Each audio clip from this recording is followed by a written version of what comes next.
La noche en la frontera entre China y Corea del Norte no es un simple vacío de luz, sino una entidad viva, consciente y helada. Respira un viento cortante que congela el aliento en el aire y transforma el miedo en un sonido metálico, un eco que resuena en el alma antes que en los oídos. Es en este teatro de sombras donde un joven, Daniel Rivas, da un paso en falso. No hay un grito, solo el golpe sordo de su mochila contra la tierra endurecida por la escarcha, un sonido seco que delata su contenido sagrado. Biblias, pesadas como ladrillos de esperanza.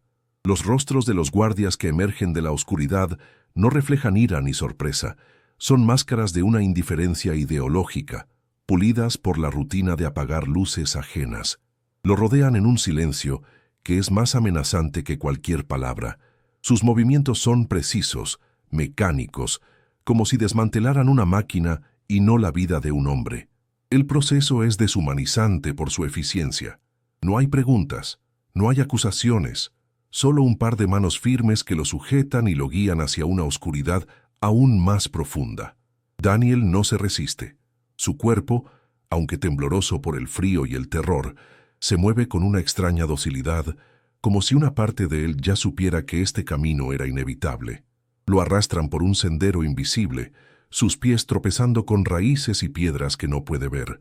El mundo que conocía, un mundo de colores, de rostros amables y de la promesa del amanecer, se desvanece detrás de él con cada paso. Lo que queda adelante es una silueta rectangular que se recorta contra la negrura. La entrada a un edificio sin ventanas, un monolito de concreto que parece haber absorbido toda la luz y el sonido del universo, esperando para devorarlo. Frente a la puerta de acero, el tiempo se detiene. El frío del metal parece irradiar, penetrando su ropa y llegando hasta sus huesos.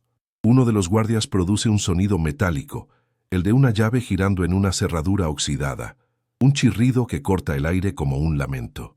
La puerta se abre hacia adentro, revelando no un espacio, sino una ausencia total, una negrura tan densa que parece sólida. Es un portal a la nada. Por un instante, el instinto grita, le ordena correr, luchar, hacer cualquier cosa para no cruzar ese umbral, pero su cuerpo es empujado con una fuerza tranquila y definitiva. El último vestigio del mundo exterior, el aire gélido de la noche, es reemplazado por un olor a humedad, a polvo y a una tristeza antigua. Entonces, el portazo, un sonido final, un eco de metal contra metal que sella su destino y lo sumerge en el olvido. La oscuridad que lo recibe es absoluta, una negrura tangible que presiona contra sus párpados, aunque los tenga abiertos. Intenta mover una mano frente a su rostro y no percibe nada, ni una silueta, ni un cambio en la densidad del vacío. El sonido del portazo todavía vibra en sus oídos, pero rápidamente es absorbido por un silencio opresivo. Un silencio que no es paz, sino la ausencia total de vida. Es el silencio moral del que hablan los hombres de fe, el momento en que el mundo apaga su conciencia y deja a un alma sola a merced de la nada. Su respiración se vuelve ruidosa en sus propios oídos. El latido de su corazón es un tambor frenético que martillea contra sus costillas. Este no es solo el comienzo de su encarcelamiento, es el inicio de una prueba diseñada para desmantelar su espíritu, átomo por átomo, en la más completa soledad. En este silencio, en esta oscuridad que apenas comienza, hacemos una pequeña pausa. El viaje de Daniel es un testimonio de la resistencia del espíritu humano y de la fe que se niega a ser extinguida. Mientras lo acompañamos en su descenso, nos gustaría saber desde dónde nos estás viendo, desde qué rincón del mundo te unes a esta historia de esperanza. Por favor, déjanos un comentario con tu ciudad o tu país, para que sintamos que estamos juntos en esto. Y si este relato ya ha comenzado a tocar tu corazón, te invitamos a suscribirte a nuestro canal. Al hacerlo, no solo nos ayudas a seguir compartiendo estos testimonios, sino que te unes a una comunidad que cree en el poder de la luz, incluso cuando todo parece perdido. De vuelta en la celda, la negrura sigue siendo su única compañera. El impacto inicial del encierro comienza a transformarse en una realidad helada y permanente. Ya no es solo la ausencia de luz, sino la ausencia de todo, de tiempo, de dirección, de propósito. Daniel se deja caer lentamente hasta que sus rodillas tocan el suelo de concreto, un suelo que se siente como una placa de hielo. El frío sube por su cuerpo, pero es un frío distinto al de la noche en la frontera. Este es un frío interno, el frío de la anulación. La promesa de esta historia no es simplemente descubrir si Daniel sobrevivirá físicamente a esta prueba, sino ser testigos de cómo y desde dónde la luz divina puede encontrar una grieta para abrirse paso a través del concreto, el acero y la desesperación de un alma que ha sido arrojada al abismo. Antes de la celda, existía un refugio que olía a té de jengibre y al polvo dulce de los libros viejos. Era una pequeña casa de misión al otro lado de la frontera, un santuario precario construido con tablones de madera y una fe inmensa. Allí, la luz del atardecer no era simplemente el final del día, sino una bendición dorada que se derramaba por las ventanas, pintando el aire con una calidez que parecía protegerlos de la hostilidad del mundo exterior. En ese espacio, el silencio no era opresivo como el de la prisión, sino una pausa fértil, llena de oraciones no dichas y de la promesa de un propósito mayor.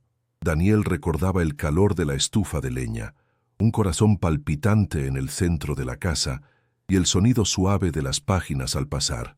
Un murmullo que era la banda sonora de su resistencia pacífica.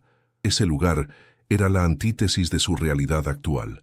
Era un mundo donde la luz y el calor todavía existían, no como un milagro, sino como una rutina bendita.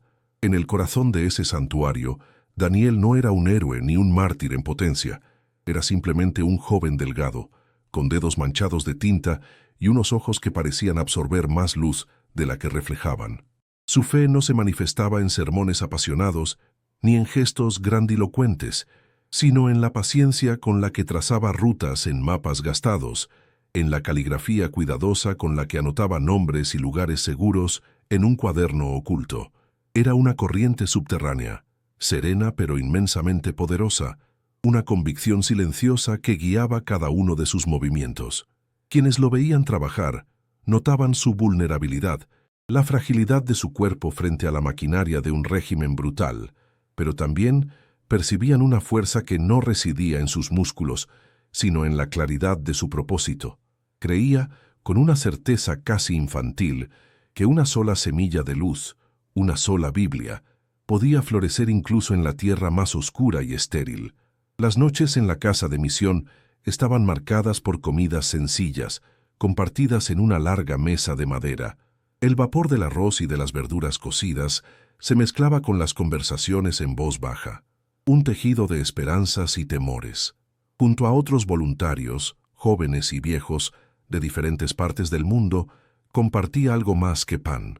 Compartían una creencia común en la dignidad humana y en una presencia divina que no reconocía fronteras políticas. Sus diálogos estaban llenos de una esperanza que, vista desde fuera, podría parecer ingenua.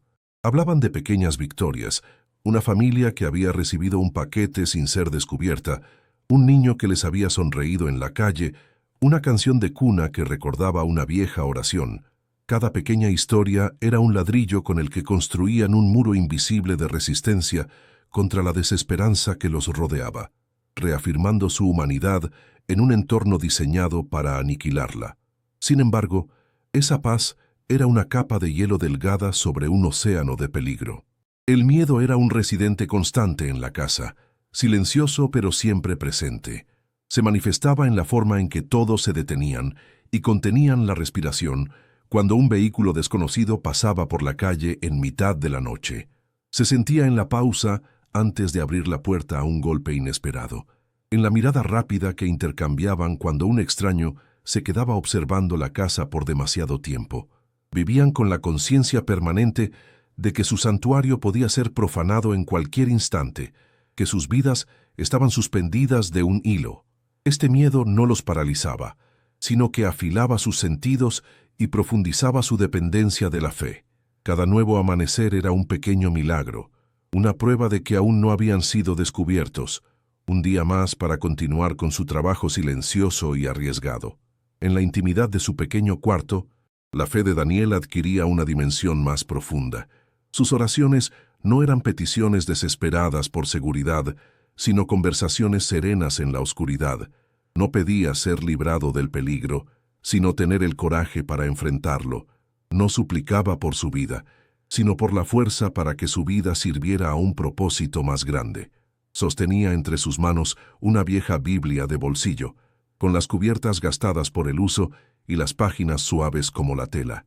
El contacto físico con el libro era un ancla, una conexión tangible con la fuente de su convicción.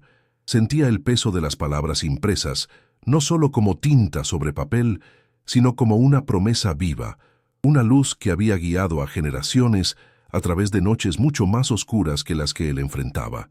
Era en esa soledad donde recargaba su espíritu para la batalla invisible que libraba cada día. El trabajo en sí mismo era un ritual de precisión y devoción. Horas enteras dedicadas a preparar los paquetes, a envolver cada Biblia en capas de tela y plástico para protegerlas de la humedad y de las miradas curiosas. Sus movimientos eran los de un artesano, metódicos y llenos de respeto por el objeto que manejaba. Cada pliegue, cada nudo, era realizado con una intención sagrada. Sabía que esos pequeños paquetes, que pesaban tanto física como espiritualmente, eran bombas de tiempo de esperanza. No contenían explosivos, sino ideas capaces de desmantelar ideologías y liberar mentes. La tinta que manchaba sus dedos era el estigma de su oficio, una marca visible de su compromiso con una causa invisible. No se consideraba un contrabandista, sino un jardinero que plantaba semillas en un campo que otros habían declarado muerto, confiando en que la vida encontraría la manera de brotar. Recordaba con una claridad dolorosa el rostro de una anciana al otro lado de la frontera. En una de sus incursiones más arriesgadas, se encontraron en un callejón oscuro, bajo una lluvia fina que parecía lavar el mundo de sus colores. Cuando le entregó el pequeño paquete, sus manos temblorosas se tocaron por un instante. La mujer no dijo una palabra, simplemente lo miró a los ojos, y en su mirada había una mezcla devastadora de gratitud infinita y terror absoluto. Esa mirada lo había perseguido desde entonces. Era el rostro de la opresión, pero también el rostro de una sed espiritual tan profunda que estaba dispuesta a arriesgarlo todo por una gota de agua viva. Fue por esa mirada, por la promesa silenciosa que le hizo a esa mujer y a tantos otros como ella, que continuó su camino, sabiendo que el riesgo era el precio ineludible de ofrecer luz en un lugar donde la oscuridad era ley.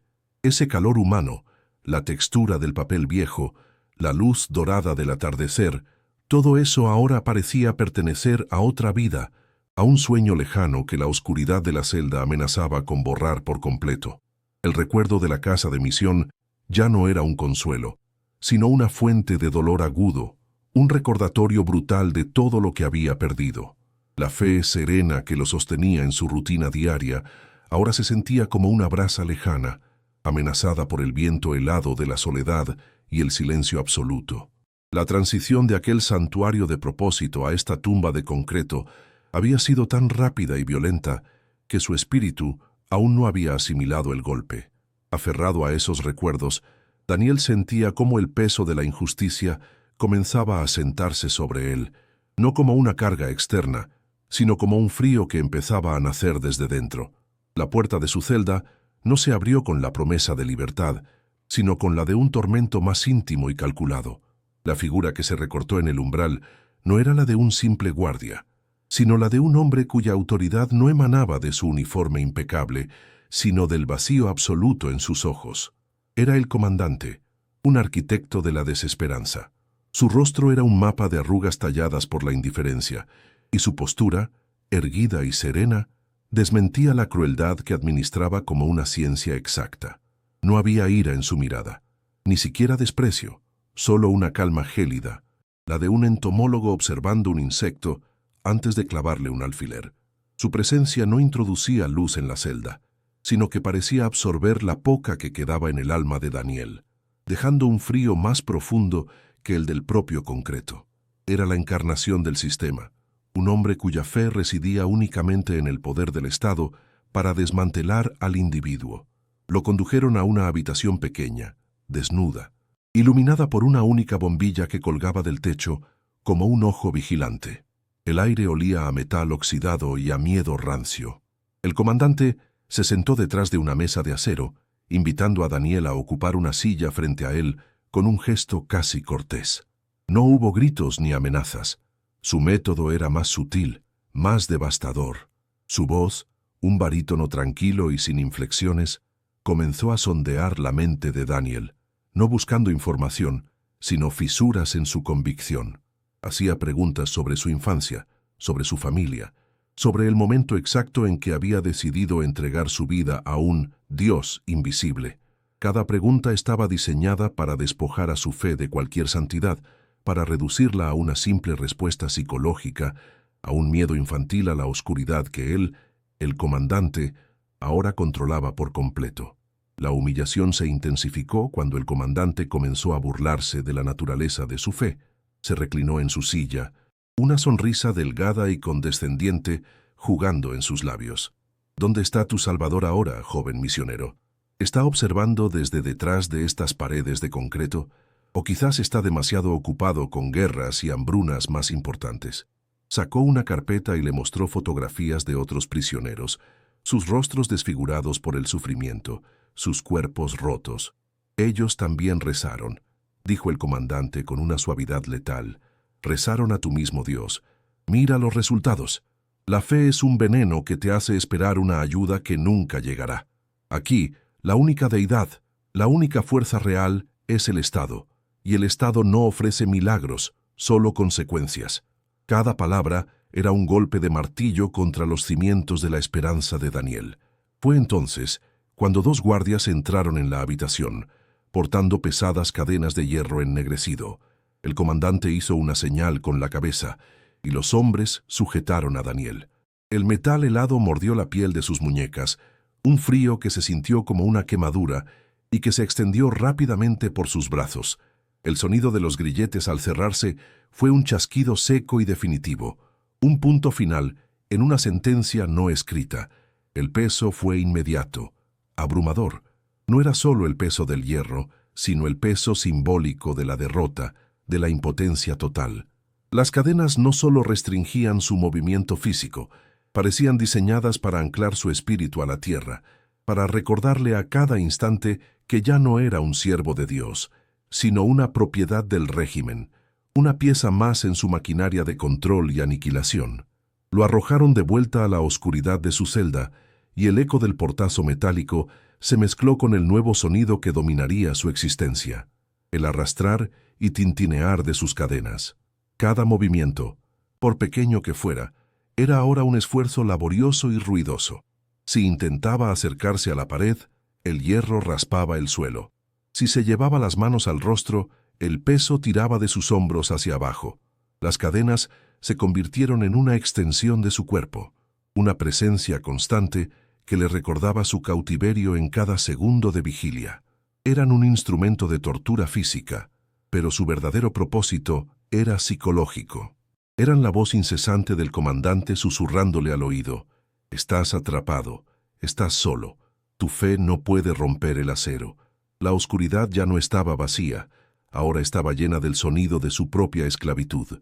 A través de las gruesas paredes de su aislamiento, comenzaban a filtrarse los sonidos del sufrimiento colectivo.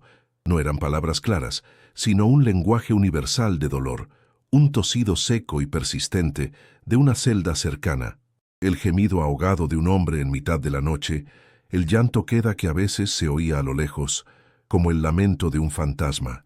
En los breves traslados por los pasillos, veía los rostros de los otros prisioneros. Eran máscaras de cera, con los ojos hundidos en cuencas oscuras, desprovistos de cualquier chispa de vida. Había una desesperanza tan palpable en ellos que era contagiosa. Comprendió que el objetivo de la prisión no era solo castigar, sino erradicar la humanidad, transformar a los hombres en cáscaras vacías, y sintió con un terror creciente que él mismo estaba comenzando a caminar por ese mismo sendero de anulación. La inutilidad de cualquier acto de rebeldía se le reveló una tarde, cuando escuchó un alboroto en el pasillo. A través de la mirilla de su puerta, vio a un prisionero, un hombre mayor y demacrado, que se negaba a moverse, gritando palabras de desafío con una voz rota. La respuesta de los guardias fue inmediata y desproporcionada. Lo golpearon con una eficiencia brutal y silenciosa, sin ira, como si estuvieran aplastando un insecto molesto. Lo arrastraron por el suelo, dejando un rastro de sangre en el concreto. La escena no duró más de 1 minuto, pero la lección fue eterna. El sistema no dialogaba con la disidencia, simplemente la eliminaba. Cualquier chispa de resistencia era apagada con una violencia fría y sistemática, y el silencio que siguió a la paliza fue más aterrador que los propios gritos. Un recordatorio de que la única supervivencia posible residía en la sumisión absoluta. Días después, el comandante lo sacó de nuevo de su celda, esta vez para una demostración. Lo llevó a un patio donde un grupo de prisioneros marchaba en círculos bajo la llovizna.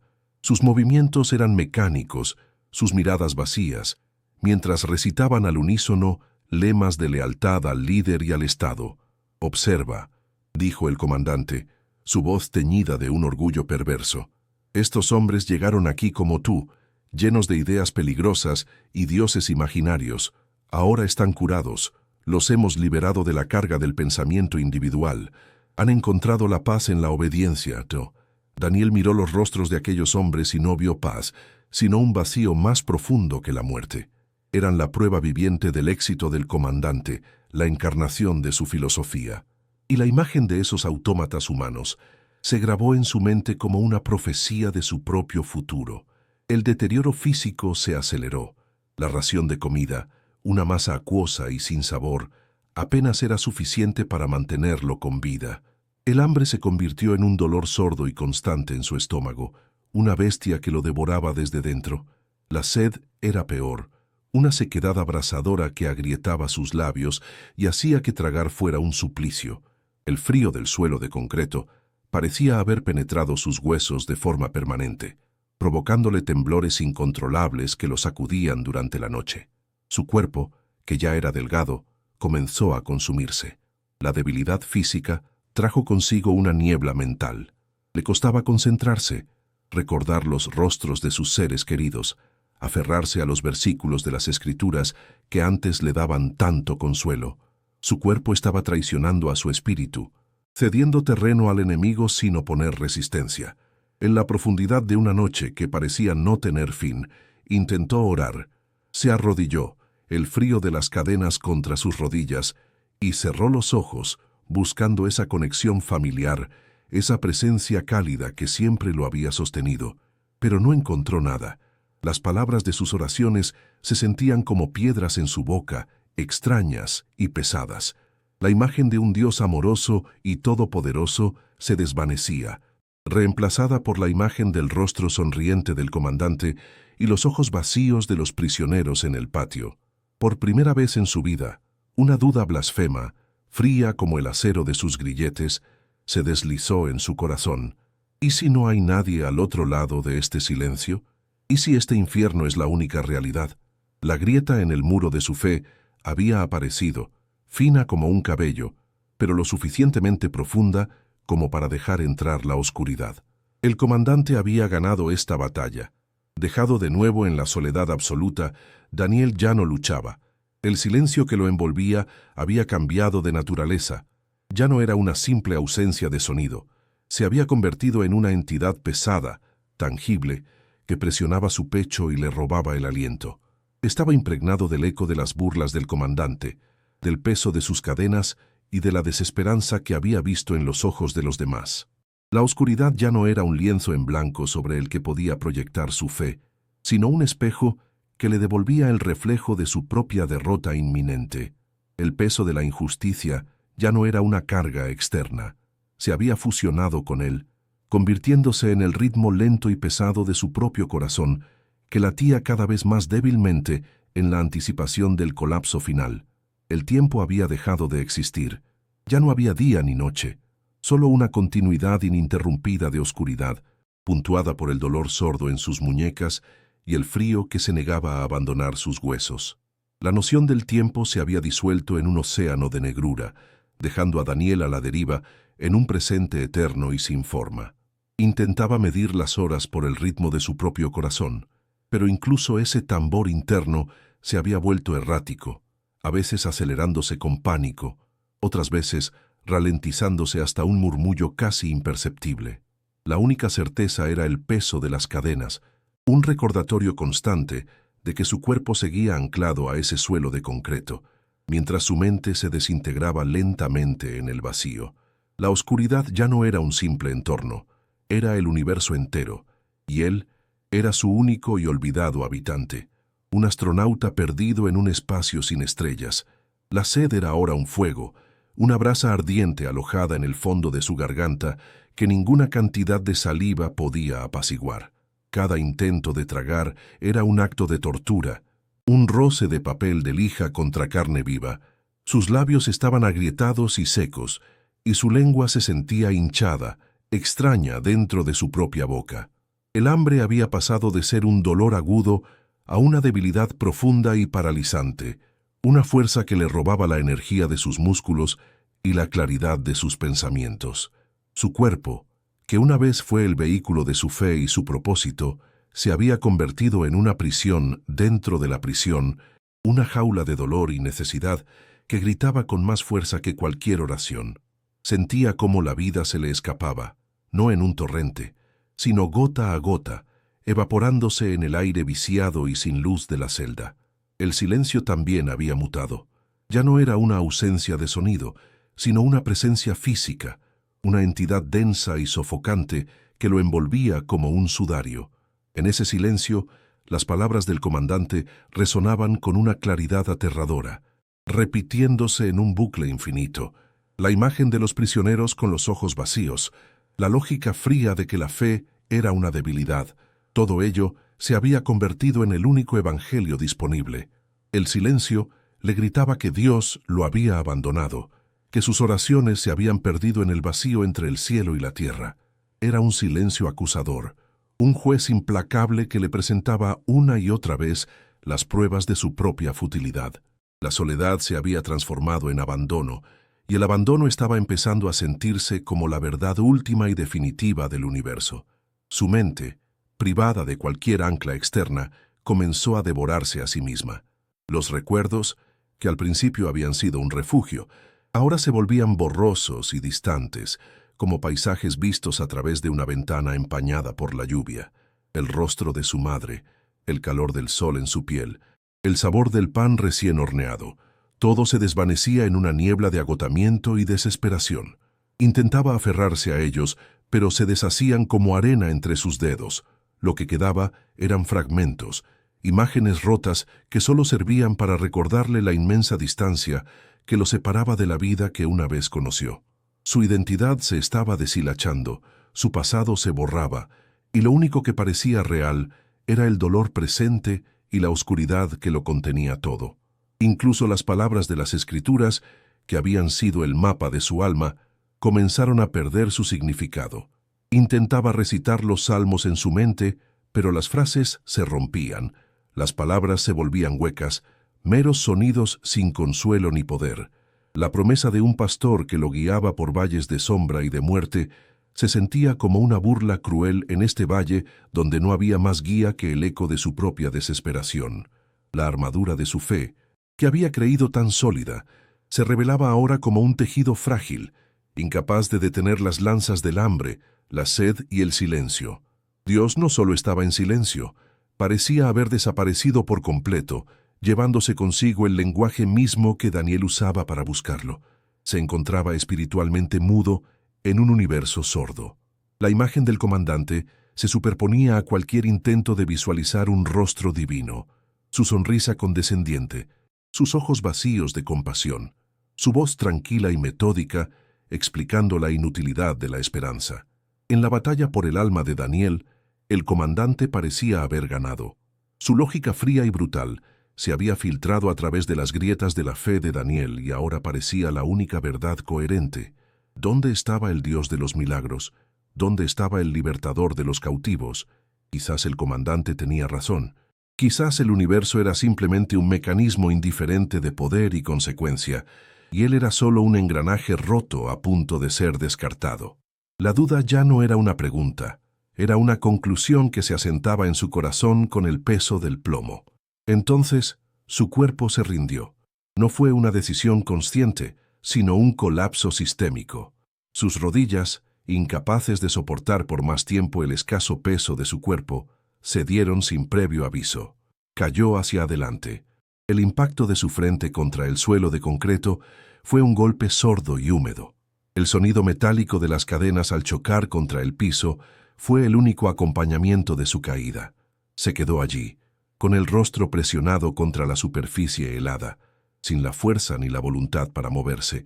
El frío del suelo no era un shock, sino una especie de bienvenida, una absorción final en la indiferencia de la materia. Ya no luchaba por levantarse, ni siquiera por respirar. Su cuerpo había aceptado la derrota mucho antes que su mente. En esa postración total, con el sabor a polvo y sangre en la boca, una última exhalación escapó de sus pulmones. No fue una palabra, ni un gemido, sino un susurro roto, el sonido de algo que se quiebra por dentro de forma irreparable. Era el sonido de la rendición, no una rendición a los guardias o al comandante, sino a la nada, al vacío que lo había consumido. Era el reconocimiento final de que no quedaba nada por lo que luchar, ninguna esperanza a la que aferrarse, ningún Dios al que clamar. Era el punto final de su historia, el momento en que dejaba de ser un creyente, un misionero, un hombre, y se convertía simplemente en un cuerpo que esperaba el cese de sus funciones. El último hilo de resistencia espiritual se había roto. Una única lágrima, caliente y solitaria, se deslizó desde la esquina de su ojo cerrado y trazó un camino lento a través de la suciedad de su mejilla. No era una lágrima de tristeza ni de miedo, sino de una vacuidad absoluta. Era el último vestigio de su antiguo yo, la última gota de la fe que una vez lo había llenado, ahora expulsada de su ser. Era un bautismo de abandono, un rito final que marcaba su entrada en la tierra de nadie del espíritu.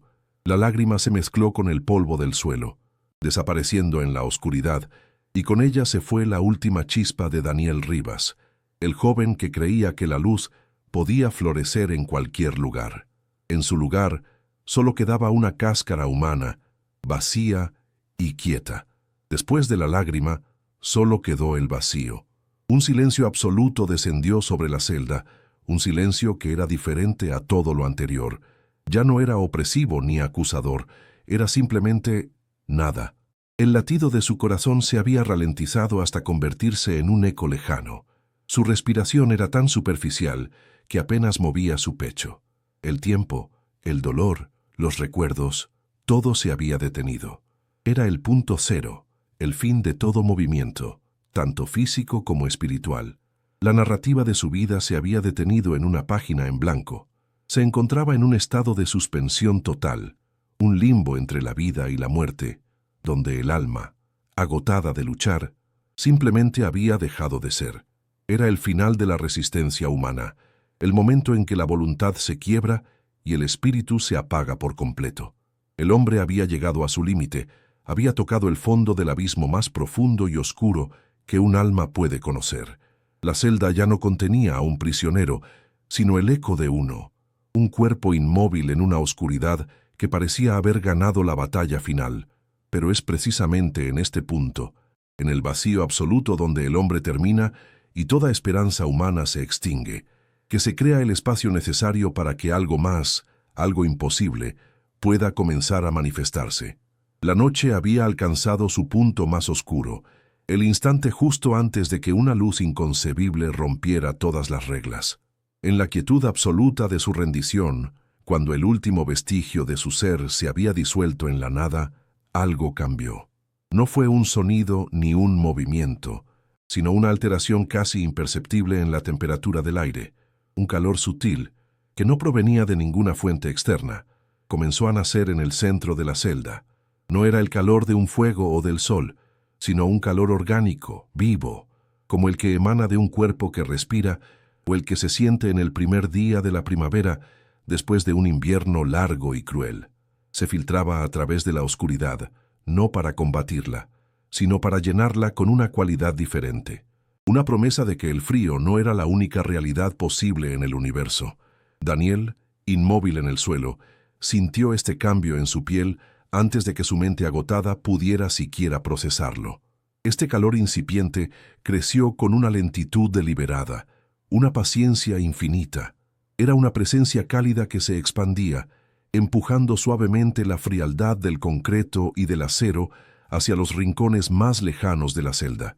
El frío que había penetrado sus huesos, que se había convertido en una parte intrínseca de su sufrimiento, comenzó a retroceder, no de forma violenta, sino como una marea que se retira ante la llegada de una nueva estación.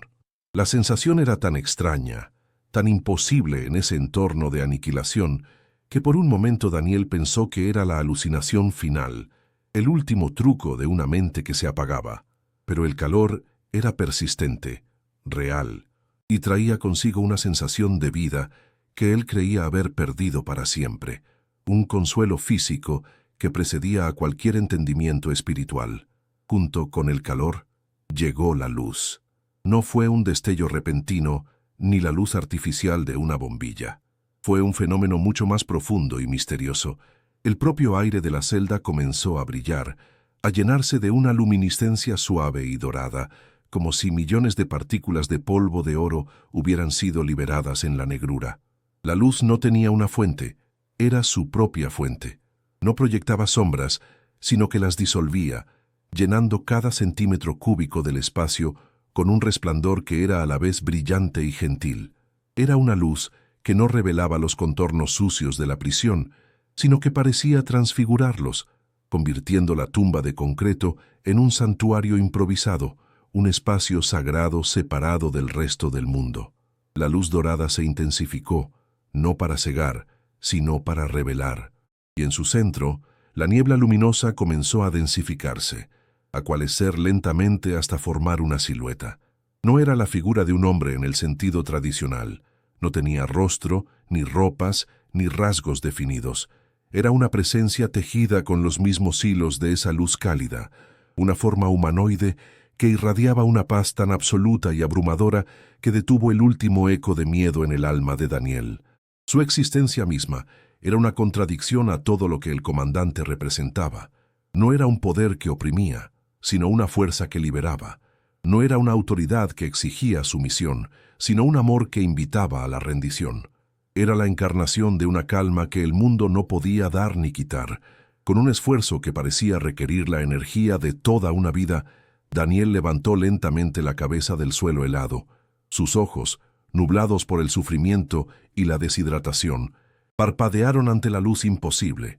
Lo que vio no fue algo que pudiera comprender con su mente lógica, la misma mente que había sido sistemáticamente desmantelada. Fue una visión que su espíritu, en su punto más bajo y vulnerable, reconoció al instante. No había miedo en él, ni siquiera sorpresa. Su capacidad para esas emociones se había agotado. Lo que sintió fue una aceptación silenciosa, una sensación de regreso a casa, como si hubiera estado esperando este momento sin saberlo, como si toda su vida de fe hubiera sido una preparación para este único e incomprensible instante. La figura de luz permaneció inmóvil por un momento, simplemente existiendo, llenando la celda con su serenidad. Su silencio no era vacío, sino comunicativo. Hablaba un lenguaje más antiguo que las palabras, un lenguaje de pura presencia que le decía a Daniel que no estaba solo, que nunca lo había estado. Incluso cuando el silencio de Dios parecía más sólido que las paredes de su prisión. Era la respuesta a una oración que él ya no tenía fuerzas para pronunciar, la afirmación de una esperanza que había abandonado. La paz que emanaba de la presencia comenzó a filtrarse en él, calmando el temblor de su cuerpo, aliviando el fuego de su sed y el tormento de su hambre.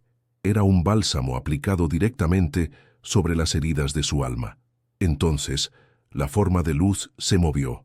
El movimiento fue fluido, sin esfuerzo, como una corriente de agua o el paso de una nube por el cielo. Se deslizó por el aire hasta quedar de pie justo frente a él. Lentamente, una de sus extremidades, un brazo hecho de luz concentrada, se extendió hacia Daniel. No había prisa en el gesto, solo una intención compasiva y deliberada. Los dedos luminosos no se dirigieron a su rostro ni a su cuerpo herido, sino que descendieron con una gracia infinita hacia las cadenas de hierro que aprisionaban sus muñecas, el símbolo tangible de su esclavitud y desesperanza. el último argumento del comandante sobre la supremacía de la materia sobre el espíritu. El instante en que la luz tocó el metal fue un momento en que el tiempo pareció detenerse.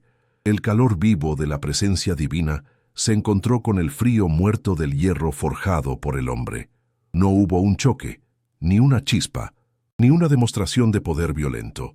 Hubo, en cambio, una quietud profunda, una pausa reverente en el tejido del universo. Era el punto de encuentro entre dos realidades opuestas, la gracia y la opresión, la libertad y el cautiverio, el amor eterno y el odio temporal. En ese toque silencioso, todas las leyes de la física y toda la lógica del comandante quedaron suspendidas a la espera de un veredicto que ya había sido decidido desde antes de la fundación del mundo. Y entonces se escuchó un sonido. No fue el estallido del metal rompiéndose, ni el ruido de un eslabón que cede. Fue un sonido suave, casi orgánico, un susurro que llenó la celda. Era el sonido del hielo que se resquebraja y se derrite bajo el primer sol de la primavera después de un invierno largo y brutal. Era el sonido de la tierra seca absorbiendo la primera lluvia después de una sequía devastadora. Era un sonido de liberación, de transformación, de una rigidez imposible dando paso a una nueva fluidez. Era el sonido de la naturaleza misma de las cosas siendo reescrita, no por la fuerza, sino por una persuasión gentil e irresistible, una invitación a dejar de ser una prisión y convertirse en libertad. Bajo el toque de la luz, las cadenas no se rompieron, se deshicieron. El hierro sólido, que había resistido cualquier fuerza humana, comenzó a disolverse como si estuviera hecho de azúcar en el agua. Los eslabones perdieron su forma, su integridad, su propia esencia metálica. Se convirtieron en un fino polvo oscuro, una arena negruzca que caía de las muñecas de Daniel y se acumulaba en el suelo en dos pequeños montículos. El proceso fue rápido pero sereno, una desintegración silenciosa que era a la vez un milagro físico y una profunda declaración teológica. El poder que había forjado las estrellas podía, con la misma facilidad, desatar las ataduras de un solo hombre, no con ira, sino con un simple toque de amor. Daniel sintió la liberación antes de verla completamente. El peso abrumador que había tirado de sus brazos y de su espíritu durante días simplemente desapareció. Una ligereza casi increíble inundó sus muñecas. Movió sus manos lentamente, con incredulidad, sintiendo la ausencia del frío mordiente del metal. No había marcas, ni heridas, ni cicatrices. Su piel estaba limpia, intacta. El peso que había sido levantado no era solo físico. Sintió cómo la carga de la injusticia, el peso de la desesperanza y la losa del abandono se levantaban de su alma, disolviéndose en el aire luminoso junto con el polvo de sus cadenas. Por primera vez, en lo que parecía una eternidad, su espíritu podía respirar. Levantó la vista de nuevo hacia la presencia. La figura de luz todavía estaba allí, su resplandor ahora más suave, como si su trabajo principal hubiera concluido. No había una expresión de triunfo, solo la misma paz inmutable. Daniel no sintió la necesidad de dar las gracias con palabras. Su gratitud era un sentimiento tan vasto y profundo que trascendía el lenguaje. Era una inundación de asombro y amor que llenaba cada parte de su ser recién liberado. Simplemente miró, y en esa mirada estaba contenida toda la adoración, toda la confesión de su duda y todo el arrepentimiento por haber perdido la fe, aunque fuera por un instante. Y la luz pareció recibir esa mirada silenciosa, aceptándola por completo. La figura luminosa no se marchó ni desapareció en un instante. Más bien, se disolvió de nuevo en el entorno. Su forma se desvaneció y su luz se redistribuyó por toda la celda. La intensidad del brillo dorado disminuyó, pero no se extinguió por completo. Dejó tras de sí un resplandor suave y permanente, una luz tenue que parecía emanar de las propias paredes de concreto. La oscuridad había sido derrotada, no aniquilada, sino transformada. La celda ya no era un lugar de negrura y desesperación, sino un espacio lleno de una luz residual, un eco visible del milagro que acababa de ocurrir, un testimonio silencioso de que la presencia divina había estado allí. El calor también permaneció, una calidez confortable que envolvía a Daniel como un manto. Se sentó en el suelo, ya no postrado por la derrota, sino arrodillado en un estado de asombro reverente. El fuego en su garganta había desaparecido, reemplazado por una sensación de saciedad. El dolor punzante en su estómago se había calmado. La debilidad que lo había paralizado se había retirado, sustituida por una nueva fuerza, serena pero profunda. Miró sus manos libres, luego al polvo en el suelo y finalmente a la luz suave que llenaba la habitación.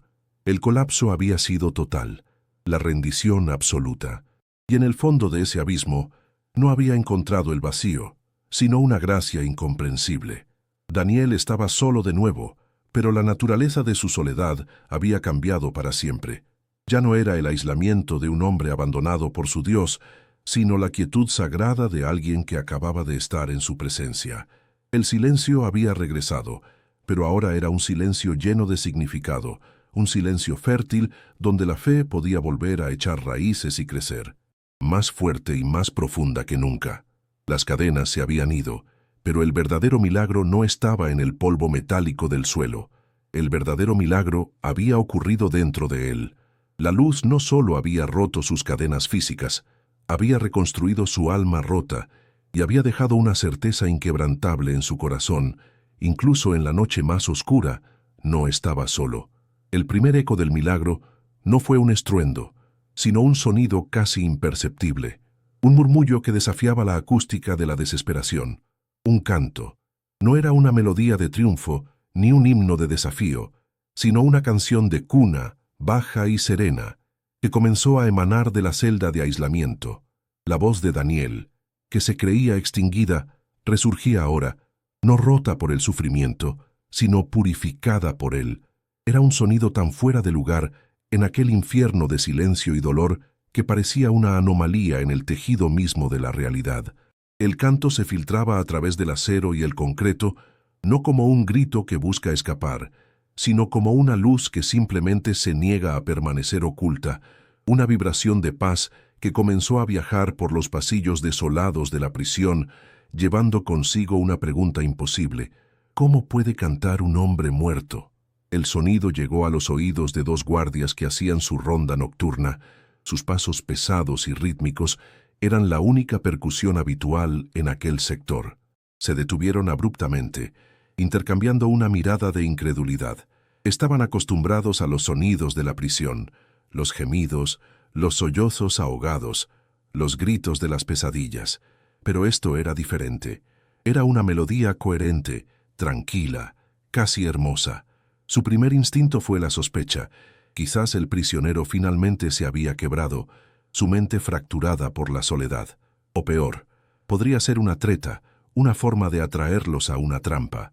Se acercaron a la puerta de la celda con cautela, sus manos instintivamente buscando las porras que colgaban de sus cinturones, sus cuerpos tensos y preparados para la violencia que era su único lenguaje.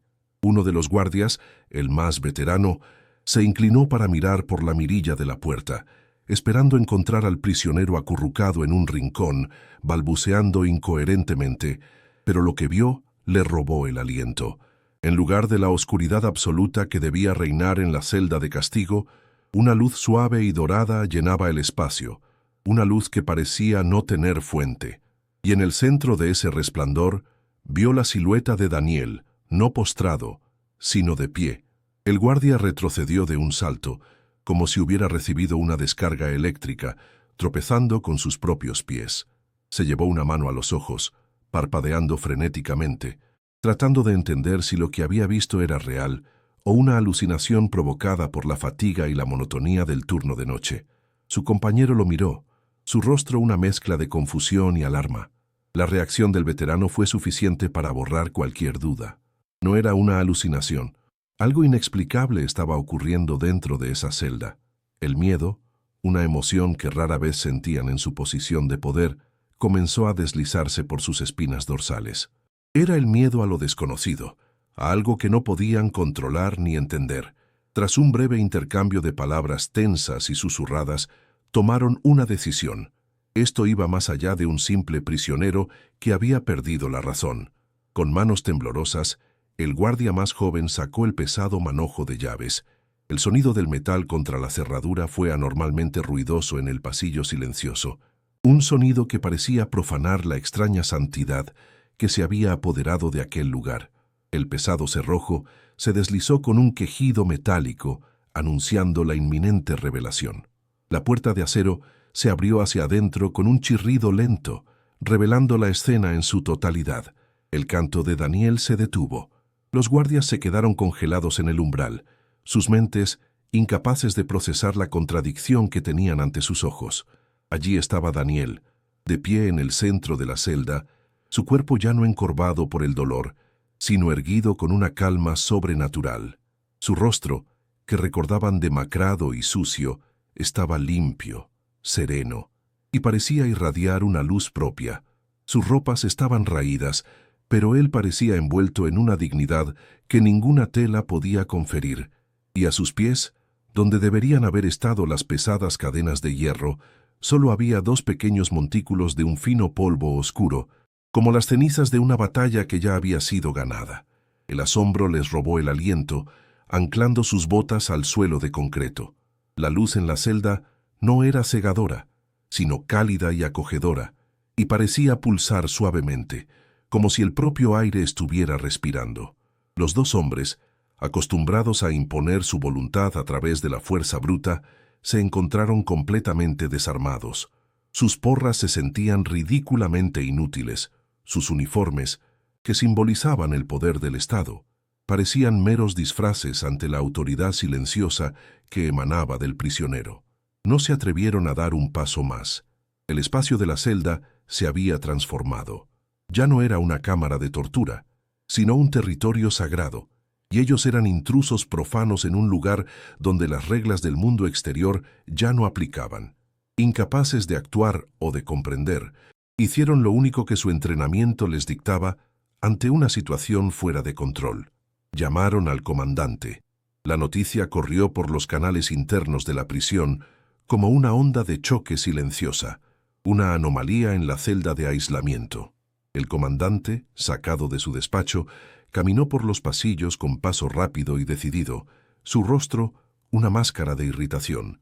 Para él, solo había dos posibilidades: o los guardias eran incompetentes, o el prisionero había encontrado una nueva y desesperada forma de resistencia. Estaba preparado para aplastar cualquiera de las dos con su habitual eficiencia fría y metódica. No había lugar para el misterio en su universo de orden y control, y estaba a punto de restaurar la lógica brutal que gobernaba su dominio. Cuando llegó a la celda, empujó a los guardias paralizados a un lado sin una palabra y se plantó en el umbral. Esperaba encontrar un desafío, un acto de locura, una escena de autolesión. Lo que encontró fue el silencio. Vio al joven misionero de pie, bañado en esa luz inexplicable. Vio el polvo en el suelo donde deberían haber estado las cadenas. Por un instante, el mundo del comandante se detuvo. Su mente, un mecanismo de relojería de lógica y poder, se atascó. Buscó una explicación racional, una luz escondida, un truco, un acto de ilusionismo. Pero sus ojos, entrenados para ver la verdad cruda de la debilidad humana, le dijeron que esto era diferente. La calma en el rostro de Daniel no era la de un fanático, sino la de alguien que poseía un conocimiento que él nunca podría alcanzar. Por primera vez en su carrera, el comandante sintió que el control se le escapaba de las manos como arena fina. La autoridad que había construido sobre el miedo, la oscuridad y la aniquilación del espíritu se desmoronaba ante una simple presencia luminosa. La luz en la celda no era solo física, era una refutación viviente de toda su filosofía. Demostraba que había una fuerza en el universo más poderosa que el Estado, más resistente que el acero y más duradera que el dolor. Su poder residía en su capacidad para extinguir la luz en los demás, pero aquí había una luz que no podía apagar, una luz que parecía nacer desde adentro, inmune a sus métodos. Su rostro, normalmente una máscara impasible, se contrajo en una mueca de incredulidad y una furia impotente. Intentó hablar, dar una orden, gritar una acusación, pero las palabras se atascaron en su garganta. ¿Qué podía decir? ¿Cómo podía castigar a un hombre que ya había trascendido el castigo? ¿Cómo podía amenazar a alguien que ya no sentía miedo? Daniel simplemente lo miró, y en su mirada no había odio ni triunfo, sino algo mucho más desconcertante. Una compasión serena, casi triste. Era la mirada de un hombre libre mirando a su carcelero, y en ese instante los roles se invirtieron. El comandante, rodeado de sus guardias y su poder, era el verdadero prisionero, atrapado en una jaula de ideología y crueldad, mientras que Daniel, dentro de su celda de concreto, era inalcanzablemente libre. El milagro, aunque contenido dentro de 4 paredes, comenzó a enviar sus ondas expansivas por toda la prisión. Los guardias que presenciaron la escena nunca volverían a ser los mismos.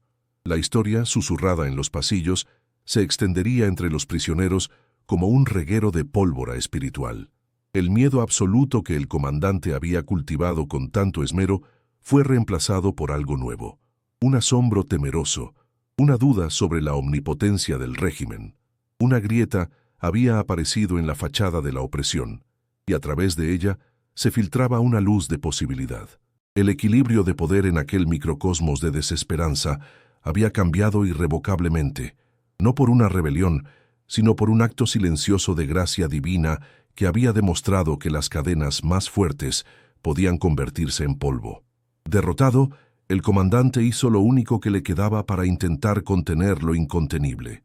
Con un gruñido ahogado, dio un paso atrás y ordenó a los guardias que cerraran la puerta. No lo hizo para castigar a Daniel, sino para esconderlo, para ocultar la evidencia de su propia impotencia. Necesitaba sellar aquel milagro, borrarlo de la vista, con la vana esperanza de que si nadie lo veía, dejaría de ser real. La pesada puerta de acero se cerró de nuevo, pero esta vez no sonó como una sentencia de olvido, sino como el acto desesperado de un hombre que intenta atrapar la luz del amanecer con sus propias manos. La oscuridad regresó al pasillo, pero la imagen de lo que habían visto quedó grabada a fuego en las mentes de los testigos. Dentro de la celda, la luz suave permaneció. Daniel ya no estaba solo en la oscuridad, sino que habitaba en un santuario personal, un espacio transfigurado por la presencia divina. El cierre de la puerta ya no significaba confinamiento, sino protección. Afuera, el poder del comandante se había revelado como una ilusión frágil. Adentro, la paz que sobrepasaba todo entendimiento se había convertido en la única realidad tangible. La transformación visible no había sido una explosión de poder, sino una revelación silenciosa. La justicia divina no había llegado con una espada, sino con una luz que disolvía cadenas, y al hacerlo, había desmantelado silenciosamente todo un sistema de opresión desde su mismo corazón. Daniel Rivas fue borrado de la existencia oficial esa misma noche. Su nombre desapareció de los registros, su expediente fue incinerado, y cualquier mención de su presencia en la prisión fue sistemáticamente eliminada. Para las autoridades, fue la solución más limpia, un problema que nunca existió, una anomalía contenida y erradicada. El comandante supervisó personalmente el proceso, su rostro una máscara de eficiencia forzada que apenas ocultaba la tormenta que se desataba en su interior. Había ganado, en teoría. El prisionero se había ido, pero la victoria se sentía hueca, como el eco en una tumba vacía. Había logrado borrar al hombre, pero no podía borrar la luz que había visto, ni el polvo inerte que una vez fueron cadenas de acero. Esa imagen se había convertido en su nueva celda, una prisión mental de la que nunca podría escapar. Para los hombres que permanecieron tras los muros, la historia de Daniel se convirtió en algo más que un recuerdo, se transformó en un mito fundacional, un evangelio susurrado en la oscuridad de los barracones. No hablaban de un escape, sino de una ascensión, la leyenda del hombre que cantaba en la celda de aislamiento, cuyas cadenas se habían convertido en polvo bajo el toque de una luz celestial, se extendió como una corriente subterránea de agua viva en un desierto de desesperanza. Cada vez que la historia era contada, adquiría nuevos matices, pero su núcleo permanecía inalterado. La fe no era una debilidad, sino una fuerza capaz de desafiar las leyes de la física y la tiranía. La desaparición de Daniel no fue vista como una derrota, sino como la prueba final de su victoria, la confirmación de que pertenecía a un reino que no podía ser contenido por el concreto y el alambre de espino. El comandante, por su parte, se encontró atrapado en una espiral de obsesión. No podía reconciliar la lógica de su mundo con el milagro que había presenciado. Noche tras noche, regresaba a la celda vacía, buscando una explicación racional. Buscaba cables ocultos, restos de productos químicos, cualquier indicio de un truco o un engaño, pero no encontraba nada. Solo quedaba el tenue resplandor residual que se negaba a extinguirse por completo y la memoria de la paz sobrenatural en el rostro de Daniel. Su autoridad, que se basaba en la premisa de que todo espíritu podía ser quebrado, había sido fundamentalmente desafiada. La celda 113 se había convertido en el epicentro de su fracaso, un monumento silencioso a un poder que no podía comprender y, por lo tanto, no podía controlar. Su insomnio se llenó de una luz dorada que lo atormentaba. En un acto final de desesperación por restaurar su universo ordenado, el comandante ordenó que la celda fuera sellada permanentemente. No bastaba con una cerradura y un cerrojo. Hizo traer soldadores que sellaron la puerta de acero a su marco con gruesos cordones de metal fundido. Luego, ordenó a un equipo de albañiles que levantaran un muro de ladrillos y mortero, sepultando la entrada para siempre. Era un intento fútil y simbólico de enterrar la memoria, de contener el milagro dentro de una tumba de concreto y acero. Creía que si la fuente de la leyenda era borrada de la vista, la historia moriría y el miedo, su herramienta más preciada, volvería a reinar sin oposición. Fue su último acto de fe en el poder de la materia para extinguir el espíritu, una apuesta que estaba destinado a perder. Pero la luz se negó a ser sepultada. El milagro, ahora sellado tras el acero y los ladrillos, encontró una nueva forma de manifestarse. Cada noche, cuando el silencio más profundo se apoderaba de la prisión, una delgada y persistente franja de luz dorada comenzaba a filtrarse por debajo del muro recién construido, proyectándose sobre el suelo polvoriento del pasillo. No era una luz brillante ni desafiante, sino un resplandor suave y constante, un susurro visual que era más elocuente que cualquier grito. Era la prueba viviente de que la presencia que había visitado a Daniel no se había marchado. La celda ya no era una prisión, se había convertido en un tabernáculo, y la luz era la llama eterna que ardía en su interior, un testimonio inextinguible de que la esperanza no podía ser amurallada. Esa pequeña franja de luz se convirtió en el corazón secreto de la prisión, se transformó en un destino de peregrinación silenciosa para los reclusos.